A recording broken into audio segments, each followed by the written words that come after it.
I am issuing a challenge. I am issuing a challenge to Hunter Dickinson. Oh, right. You want to be the guy. You want to be the number one. You want to be the big dog. You're going up against an individual that you are familiar with from previous teams in Coleman Hawkins from Illinois.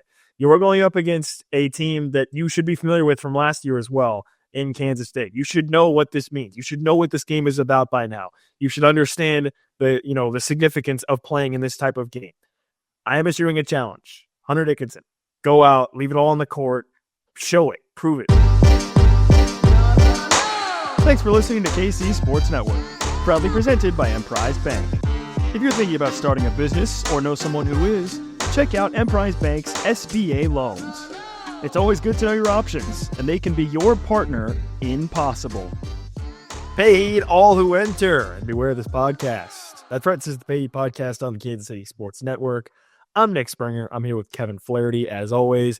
We're brought to you by Emprise Bank, your partner in all things possible, member FDIC.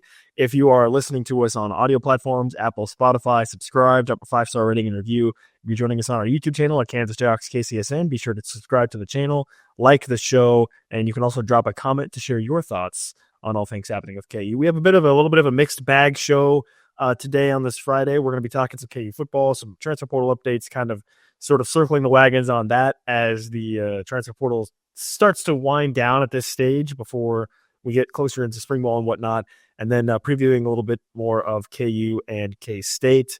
If you want to hear more about what we thought of KU's game against Iowa State, you can check out our show earlier in the week that was live on YouTube, so you can check that out anywhere you get your podcasts and also on our YouTube channel as well.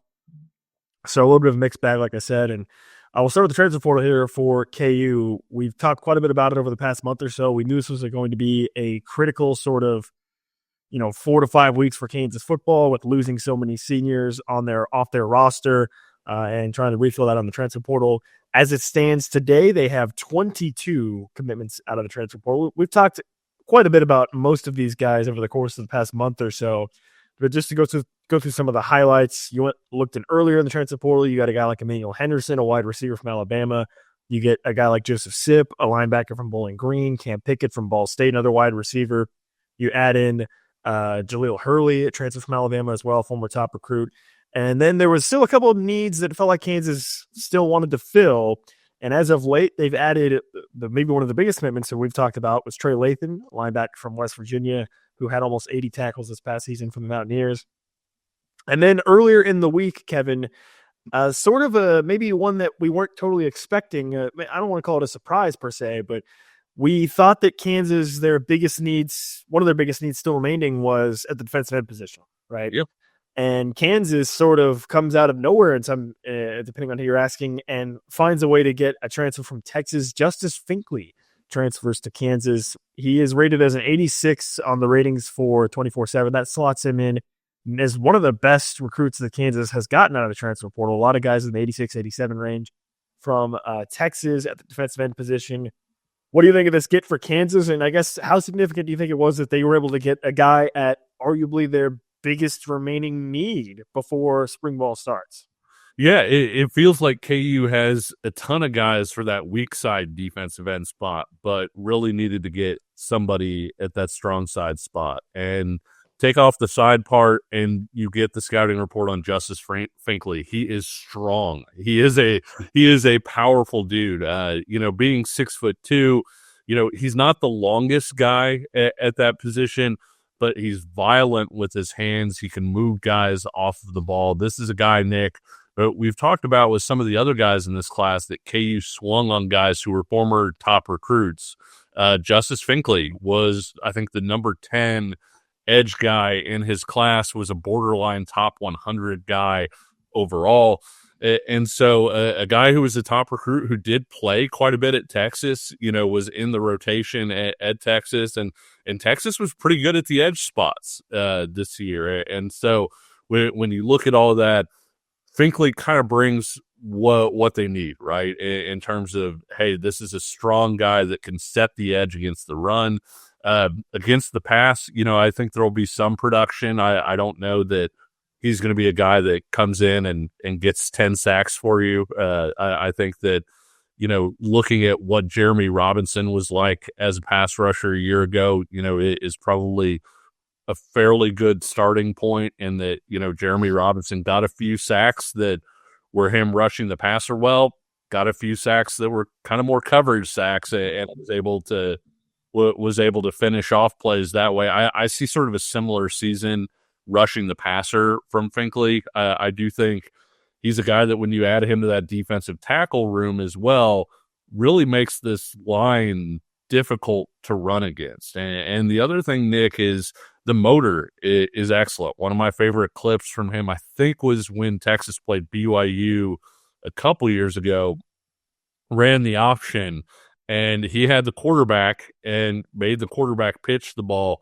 and was involved on the tackle with the running back 15 yards downfield. So he played the quarterback and then rallied back, and got downfield and was involved in the tackle. And so if you look at what KU wanted, a guy that really kind of checked those boxes, and to your point, Nick, we had heard different names at that strong side defensive end position, but it really felt like this one got done in a hurry, where it was, hey, Finkley appears on KU's board. And from that point, where it's like, hey, there's mutual interest here to Finkley is signing with Kansas. It seemed like it happened in a snap going from those 2 points. Yeah, absolutely. Absolutely. And look, I think there is something to be said as well about getting a guy in this window as opposed to waiting until the spring. Absolutely. Right? Because now you can get him in for spring football. You can get him in much quicker versus getting him in over the summer. There's been a handful of guys. I was trying to think just quickly off the top of my head of players that Kansas has signed in the next portal window, which is after spring ball, that made impacts. I believe Patrick Joyner was a guy that was signed in that window later on, who ended up playing a little bit, but the point obviously Bryce Foster was a late. Yeah, Foster. It was terrific. But yeah, to your point, you've seen more guys like By Job, right? Like guys that have come in that later window that almost because they didn't get the spring portal. I'm not saying that they didn't make any impact, because I thought you saw Job grow, over the course of the season. In the Baylor game, the season finale, he actually got more snaps than Deshaun Warner.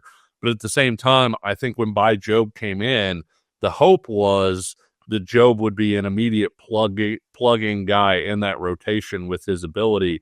And I think, to your point, and sorry to cut you off there, I do agree with you that it does seem like they've had less success with guys who haven't been there for the spring to kind of absorb, learn the system, get in the weight room with Gildersleeve and all the things that go along with that. Yeah, and you had mentioned, Jeremy Robinson, the type of season that he had, obviously no longer on the team. You think about a Dylan Wutke who came in and played that side as well, also gone. So this was certainly a position of need for Kansas, and Finkley, I think, immediately slots in as another guy out of this portal class that you can expect to maybe, I don't want to say start, in the first game, but certainly have a high role in that position, because that's an area where Kansas has needed some help, certainly needed some help with that position. Yeah. Yeah, absolutely. And, I like the way you phrase that, because I think he is a plug and play guy in the rotation right away. I think there's a strong chance he does start, but at the same time, one of the things that we've talked about liking about Lance Leipold is he doesn't give transfers anything, right? When you come in as a transfer, even, the guy that I love to bring up is Nowitzki, because Nowitzki was a guy that they knew, that they brought in from Buffalo, that they had coached previously.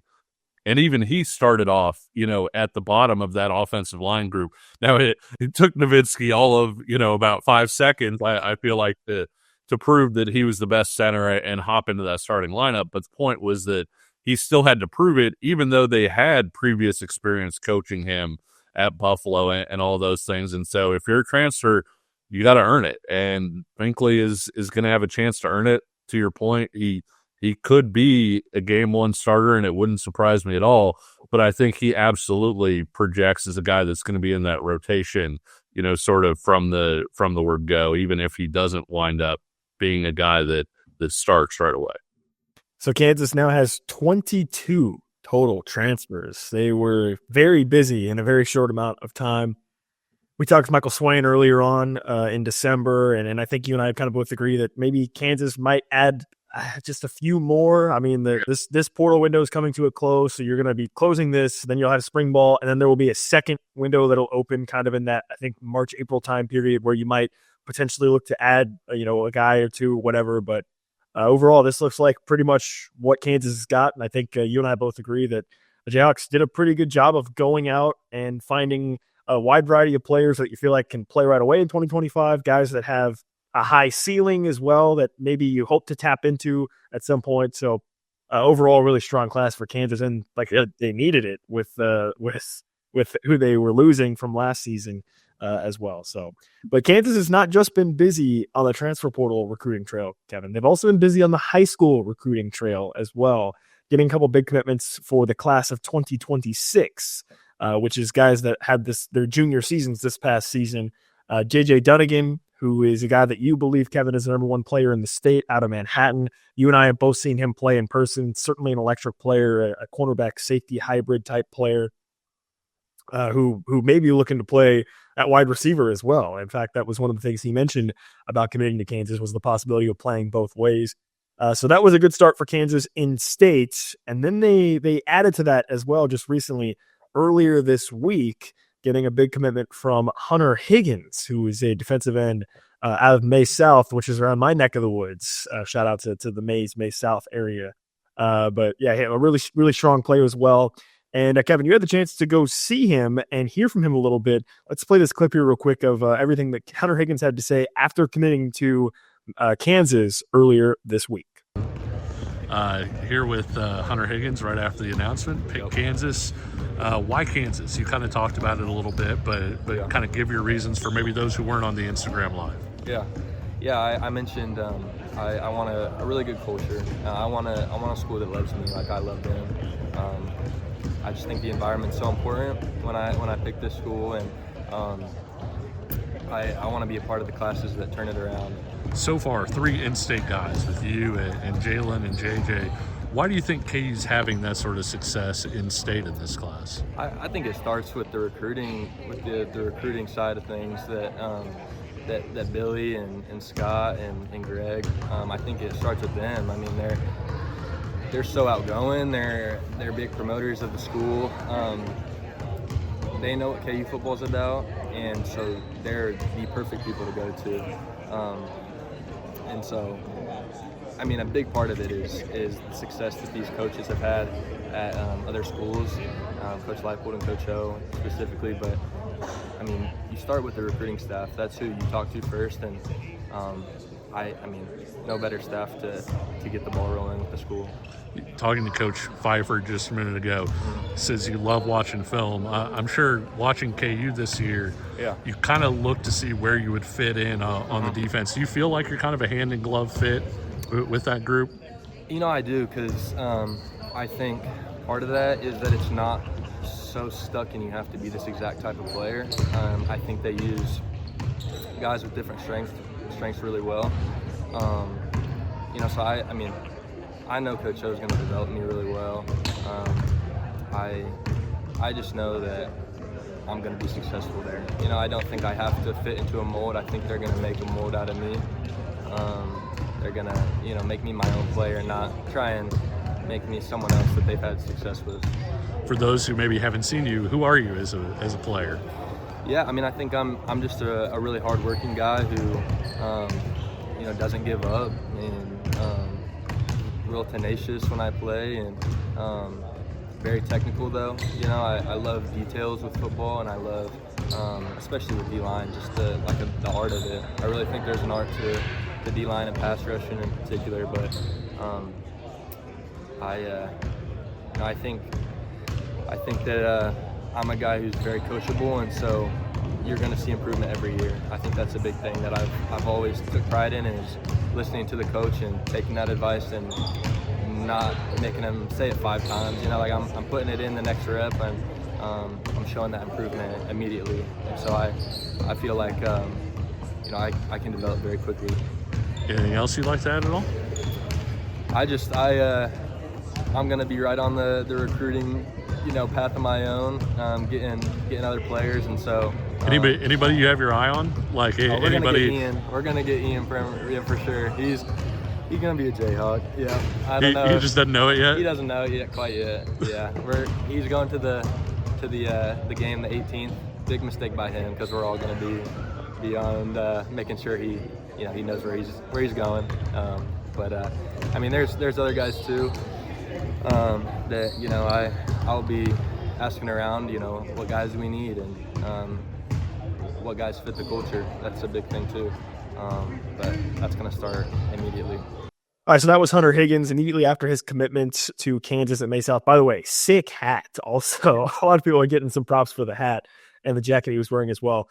Kevin, I wanted to ask you a couple things. Number one, about what he said at the end there about Kansas not being done in 2026. How significant do you think it is that Kansas already has done again and now Higgins in the fold? They've also got Jalen Mason out of Wichita as well, Wichita Northwest. I mean, it feels like 2026 is the year that Kansas is making a significant push for in-state recruiting, and they've already seemingly are off to a great start.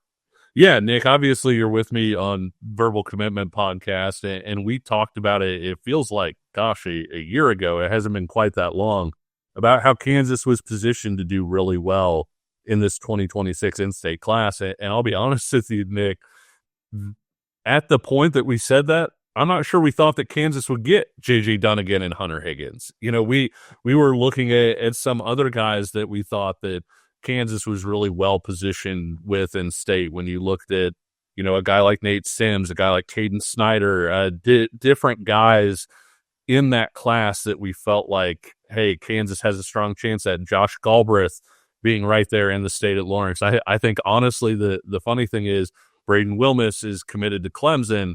He was a guy that when we said that, we probably thought, hey, Wilmus is potentially a Jayhawk. Probably didn't think that Hunter Higgins and J.J. Dunnigan would be Jayhawks at that time. So that's kind of funny how that works out. J.J. Dunnigan's a terrific talent. And even beyond that, he's a guy that I think other guys in the state look at it and they say, hey, this is a really talented guy.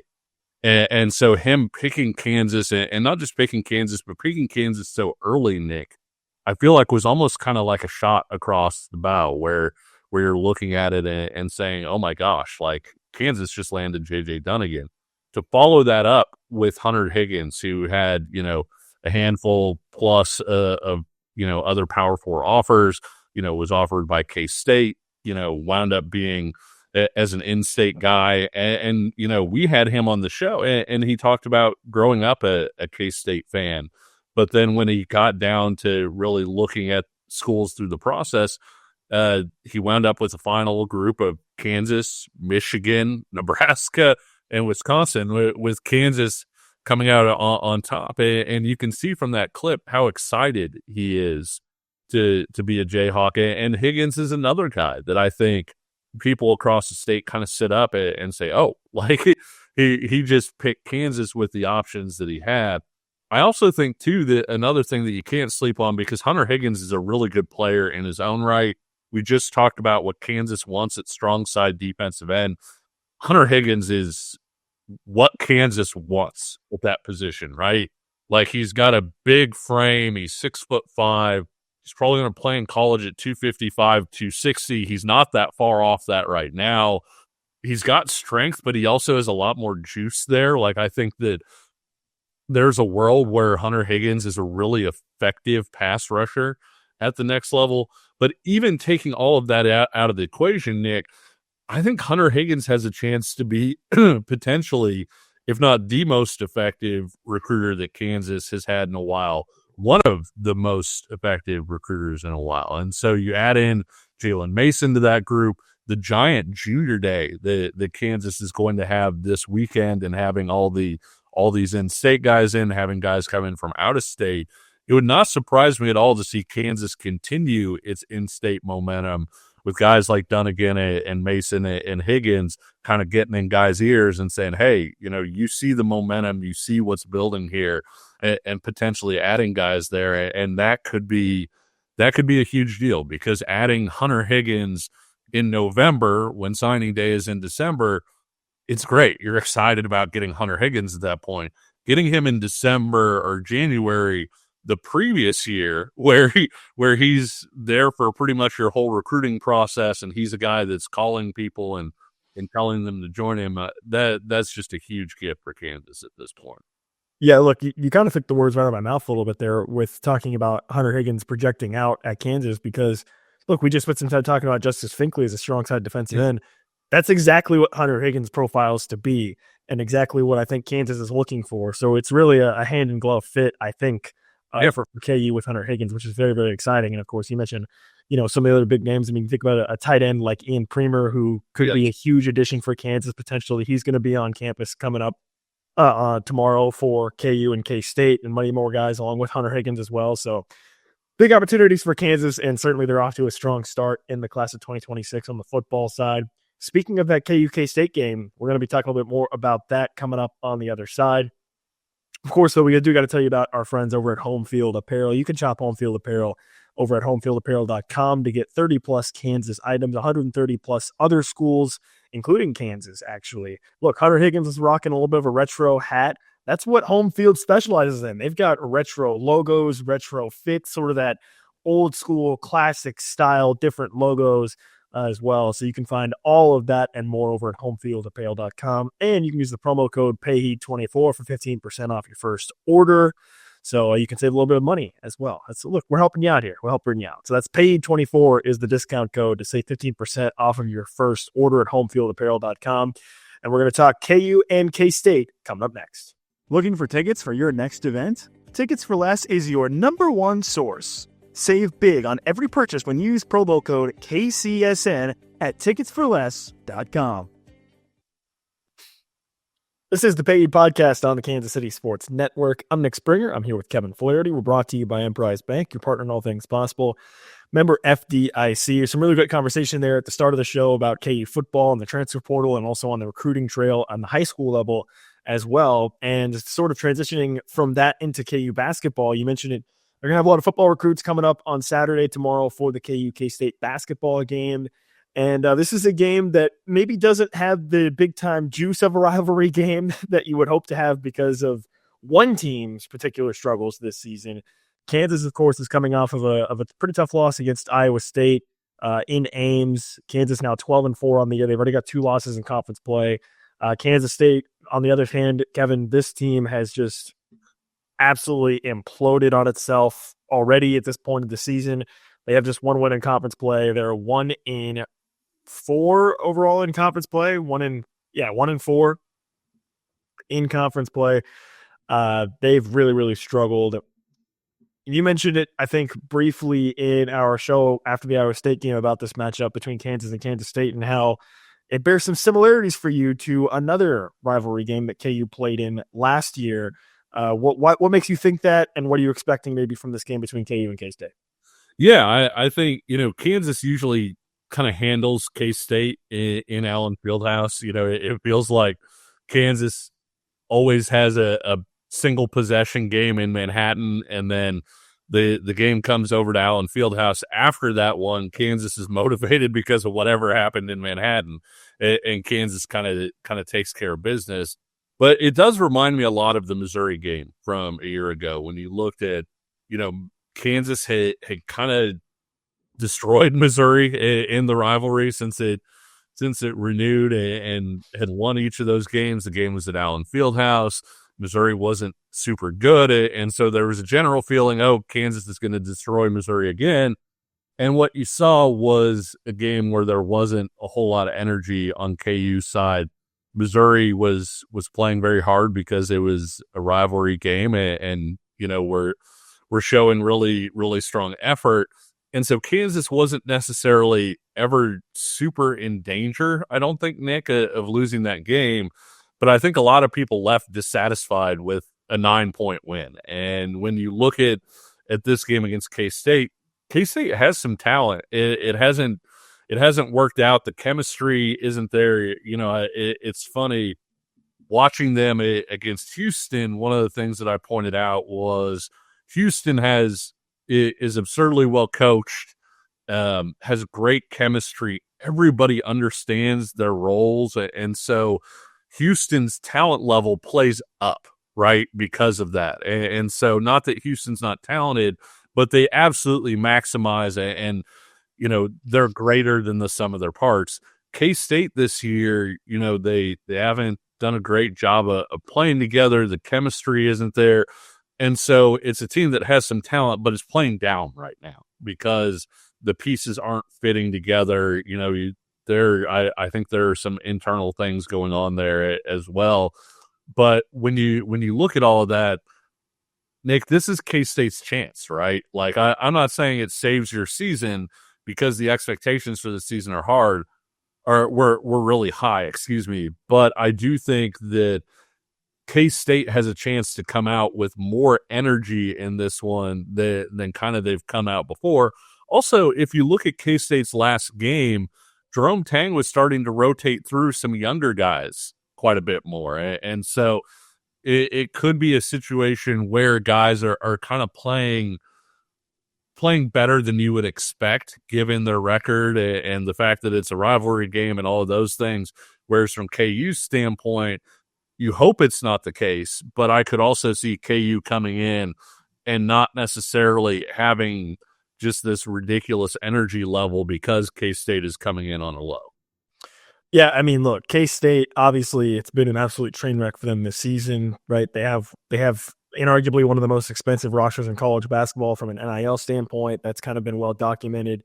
Yeah. And look, they reminds me, K-State this season reminds me of you take a kid to a candy store and give him $20, and the kid just goes in and just buys anything, you know, whatever they first can get, right? Grab their hand on, right? And then eventually you come up and it's like, okay, well, you know, what do you have, right? And what Kansas State has is a bunch of pieces that don't really seem to fit together really at all. And you mentioned it, they have some great talent, right? Like Coleman Hawkins is a really great player. He's actually probably the guy that I think on the K-State roster I have the most respect for because he's a really great player. It's known that he's making a lot of money, and he's been still playing pretty well, I think, at times for K-State, right? But they have some other issues. Jerome Tang also has been, you know, you kind of put it lightly, I think, in explaining how he was rotating players on his roster.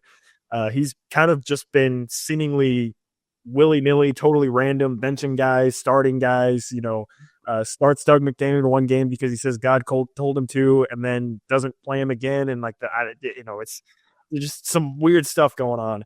But yeah, to your point, like, listen, how many times when over the course of some of the worst years of Kansas football, would you say if you're a Kansas fan, hey, if we go 1-11, but the one win is against Kansas State, boy, that's awesome. That would be so awesome, right? Like K-State's now in a similar situation. Like, hey, man, we might go 3-17 in conference play, but if one of those three is against Kansas, especially at Allen Fieldhouse, like they would parade that around for eternity. Oh, hey guys, remember that one year we were terrible in basketball, but we still came into your house and beat you? Like it would, like it would be unbelievable, right? How much that would be significant to them.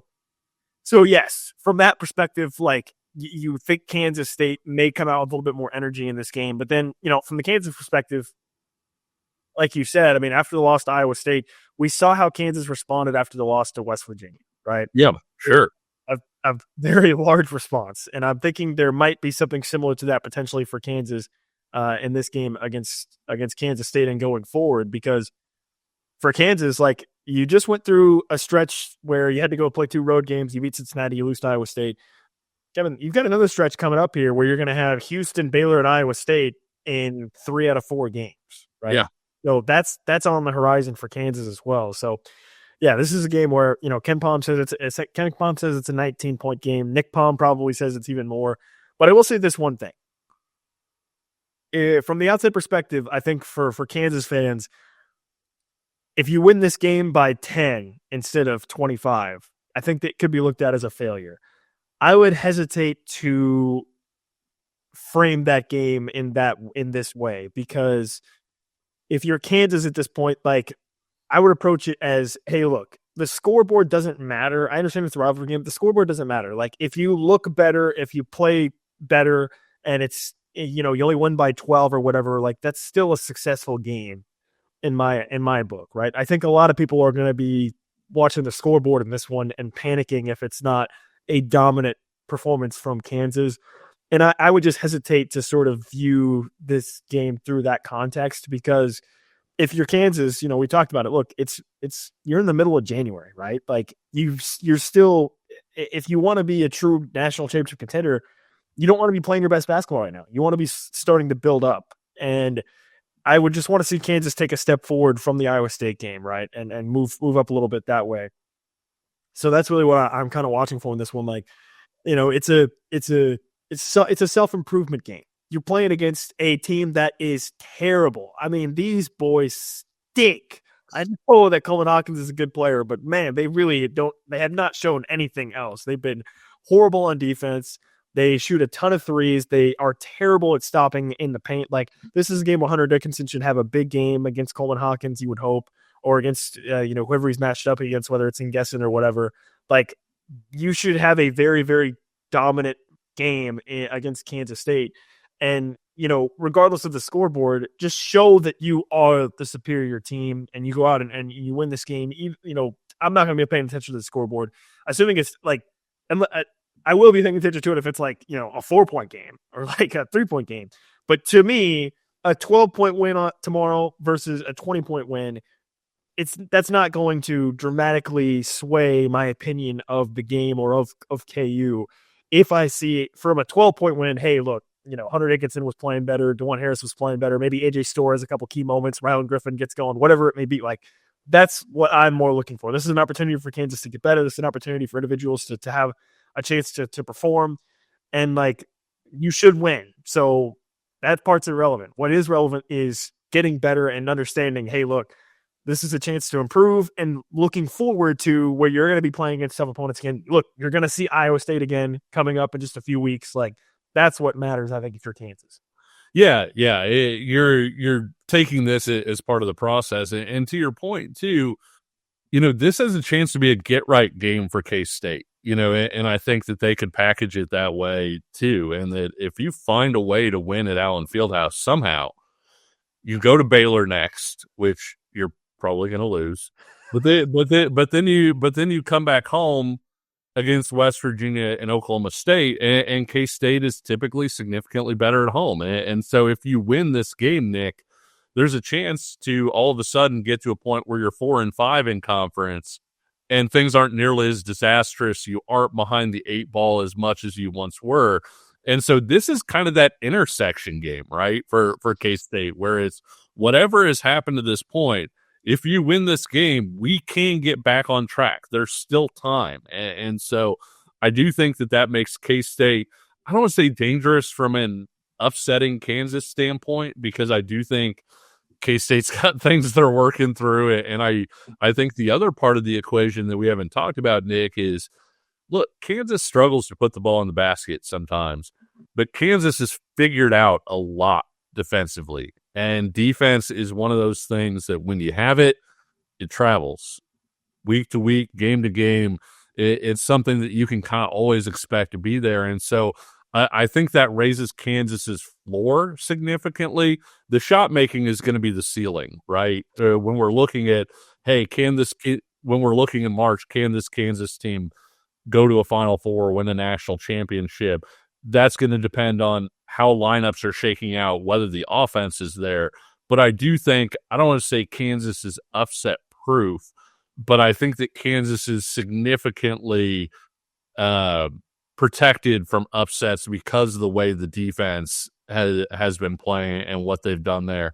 Also, it bears repeating, this is one guy, but Shaq Moore being in your starting lineup and when he's on the court, he's a guy that doesn't seem like he lets your effort lag a whole lot. And so while I think that there's a chance that Kansas isn't, the crispest team it's ever been on Saturday, especially with K-State coming in the way that it is, I do think the effort will be there. The question is whether the focus will be there maybe. But no, I do think that, to your point, from Kansas's standpoint, we just talked about it from Kansas State's standpoint. From Kansas's standpoint, you're stacking bricks, right? Like you're trying to get a little bit better, a little bit higher each game so that you can go into March and be a dangerous team in March. And so you want to win, obviously, but the margin of this game, I like you would caution people not to flip out if Kansas wins this game by 9 points, by 12 points, by whatever, because the biggest thing is just you want to keep improving and getting better and finding things that work. Yeah, absolutely. Absolutely. I echo everything you just said. And I agree 100%. Like, brick by brick, right? Brick by brick. I mean, K-State is not a very good team. They've got some dangerous players, but they don't really do anything really well. They've really struggled. Like I said, stopping the paint. They've really struggled at getting the ball into the paint. They've, all those things have been major issues for them throughout the season. You have no idea what kind of lineups they're going to be tossing on the floor because Jerome Tang has been, playing guys, then not playing guys, then, all kinds of weird stuff. So, yeah, this is a game where just play your game if you're Kansas. You should go on to win easily at Allen Fieldhouse, and it should be a chance for you to get back in the win column. I think something you said interesting there about K-State. I mean, Kevin, look, even if K-State miraculously somehow wins, they don't have any chance of like making any sort of postseason, right? I mean, they're 7-9. Like they would need to go on. It wouldn't even just need to be this game. They would need to do incredible things to even have a shot at pitching any tournament. You would need for this game to be not. You would need for it to not stand alone, right? Like you would need to do a lot of work after this game. But the flip side of that is like we said, K-State does have some talent on this team, and if they're able to get to a point where they can correct things and guys are playing with effort and all of that, you could get to a point where all of a sudden you're around 500, you're around 500 in conference where you're going into February. I'm not saying that would put you in the tournament. I'm saying you would head into February as a team that at least feels like they have a chance where, if you're sitting, if you can get to say 17-13 or something like that, you're going to have a chance to get some quality wins playing in the Big 12.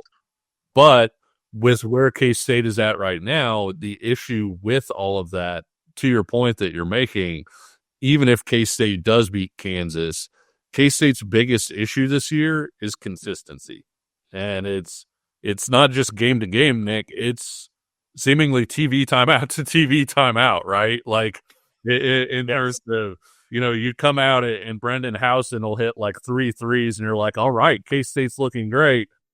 And then things are not looking so great after the next TV timeout. And so that would be the tough thing where even if K-State wins this game, you could say, oh, great, they played a great game, but how confident are you in K-State being that team consistently for the rest of the season? And you don't conquer consistency issues typically in a one-game span. Yeah, I got to be honest, Kevin. I feel like you're giving K-State a lot of grace here. I mean, they're 7-9, they're 1-4. They look terrible. They got absolutely run by Wichita State. They weren't even trying to score for like the last 7 minutes of the game against Texas Tech. Like, I don't know. I think you're giving them too much runway here for what to me has been an absolute train wreck so far this season. But regardless. Let's get into some predictions here. Kansas and Kansas State, the Sunflower Showdown, Allen Fieldhouse, 12 o'clock, CBS, big time, big game between Kansas and Kansas State. Game prediction and player to watch. Player you're going to be keeping an eye on. Yeah, I think Kansas wins this game by double digits. It may wind up being kind of what we talked about where you're looking up with 5 minutes left and it's a 9-point game and then Kansas, kind of closes out. It to be quite frank, it could be kind of like KU's win over Cincinnati, where Cincinnati did not appear to be threatening really at all, but Kansas wasn't putting the ball in the basket. And so you win by 14. And so I do think, you're looking at probably 12, 13, 14 points somewhere around in there. I do expect K-State to come out with a lot of effort or energy. But the thing that I'll say, Nick, is the guy that I would pick in this game is probably going to be Shaq Moore. And I think the reason why is I think that Kansas's energy level is going to be important in this one in terms of not slacking off or whatever else. And I think whether Shaq Moore winds up with 4 points, whether he winds up with 12 points, I think he's going to be a huge key toward Kansas taking a step forward. We should note, Nick, we're shooting this on Friday morning. Bill Self is getting ready to have his press conference where, you're going to hear about things like KJ Adams' availability. And so player of the game could change from that standpoint. It could mean more minutes at the 4 for Flory. It could mean, AJ Storr gets a bigger chance there. Could even mean, Bill Self doing something that you and I talked about after the Iowa State game, where you have Hunter Dickinson out there at your 5 and have Rylan Griffin at your 4 with the other 3 guards out there. I think we've talked about the fact that I like the Flory Hunter lineup in the second half a lot when you're not worried about, hey, Flory's going to get behind the 8 ball from foul trouble and picking things up, and then your big men have to be really careful. In the first half, could this be a game where if KJ can't go, you see Rylan Griffin getting some minutes there? It's kind of interesting because if you remember the 2020 season, where Kansas wound up being, kind of far and away the best team in college basketball that year heading into the NCAA tournament that got canceled. That was a team that, as of about this point in the season, they wound up playing K-State and having the brawl. And up to that point, Bill Self had been starting David McCormick next to Udoka Azubuike. It sounds crazy to say when you think about it now, but that had been kind of the lineup that they had used. And so at least to start off games, David McCormick winds up getting suspended for a few games, can't play. Kansas is forced to kind of find some other things. And along with that, what you saw was basically Bill Self saying, well, okay, somebody's got to play the 4 now. Marcus Garrett, you can pretty much tie your shoes without bending over, with your length. You play the 4. We'll slide Isaiah Moss into the starting lineup. And it was a lineup that clicked and worked. And Kansas from that point on was just terrific. I'll be very interested to see if KJ does miss some time, Nick, whether this could be something that results in Bill Self kind of finding a lineup group that works kind of because of external factors. That'll be something that I think will be worth watching as well. So I'm picking Shaq Moore, but I also think if KJ does miss the game, that kind of puts a bigger circle around AJ Storr, Rylan Griffin, and seeing, okay, are these guys going to get more opportunities at the 4, and what does Kansas look like in those situations? And Kevin, that was a long-winded answer, all to dodge the score prediction. Oh, I did say 13 or 14 points. I think Kansas probably gets to let's say 71 in this one. So I'll go, let's say 71-57. Okay, yeah. I'm going to pick Kansas as well, shockingly. I know. Yeah. I'll go with KU. I think K-State is not going to be able to score. I'm going to go KU 66, K-State 47. That's my final score. I think K-State's going to have a hard time scoring. My player of the game, I am issuing a challenge. I am issuing a challenge to Hunter Dickinson. Oh, right. You want to be the guy. You want to be the number 1. You want to be the big dog. You're going up against an individual that you are familiar with from previous teams in Coleman Hawkins from Illinois. You are going up against a team that you should be familiar with from last year as well in Kansas State. You should know what this means. You should know what this game is about by now. You should understand the significance of playing in this type of game. I am issuing a challenge. Hunter Dickinson, go out, leave it all on the court, show it, prove it, right? Like, you want to be the guy, you want to be the top dog. Here's a chance to prove it, dominate, beat up a guy that, you've played against in different jerseys at different schools. Now you're matching up again here. Leave it all on the court and prove it out there. So that is my challenge to Hunter Dickinson. Yeah, that is my challenge to Hunter Dickinson, and I think he can rise to it. So I'm looking forward to seeing what he can do in the game against Kansas State. So yeah, they kind of talked back and forth on social media and everything. Exactly. Nick, you don't want to be the guy that's known as having Twitter fingers, but doesn't show up in real life. So, yeah, exactly. a Hunter Dickinson, 22 and 14 or something would be very well received, I think. 100%. So that is my challenge, Hunter Dickinson. Leave it all on the court. Go out, prove you're the top dog against Coleman Hawkins and the Wildcats. So, Kevin, you got any final thoughts for our good listeners here before we wrap this one up? No. Just if you're at the game, don't just enjoy it. Look over at the junior day section, right? Because it's going to be a big game for KU basketball, being a rivalry game and everything. But also, if you notice a bunch of rather large looking humans, walking around, those are guys that KU football wants to get, and so keep an eye out for those guys as well. It could be a really strong weekend for KU from a recruiting standpoint too. Well, that's it for this edition of the Paid Podcast. Once again, we are sponsored by Emprise Bank, your partner, all things possible, member FDIC. You can subscribe on our YouTube channel at Kansas Jayhawks KCSN. You can drop a comment, drop a like as well. You can also subscribe anywhere you get your audio on audio platforms, Apple, Spotify, wherever you listen.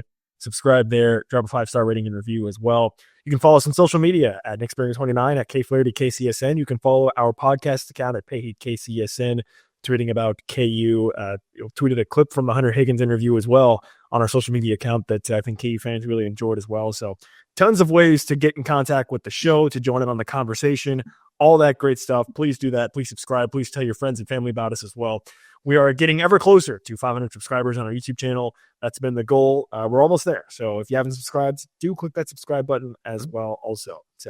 But until then, he's Kevin Flaherty. I'm Nick Springer. We're going to talk to you again after the KU K-State game.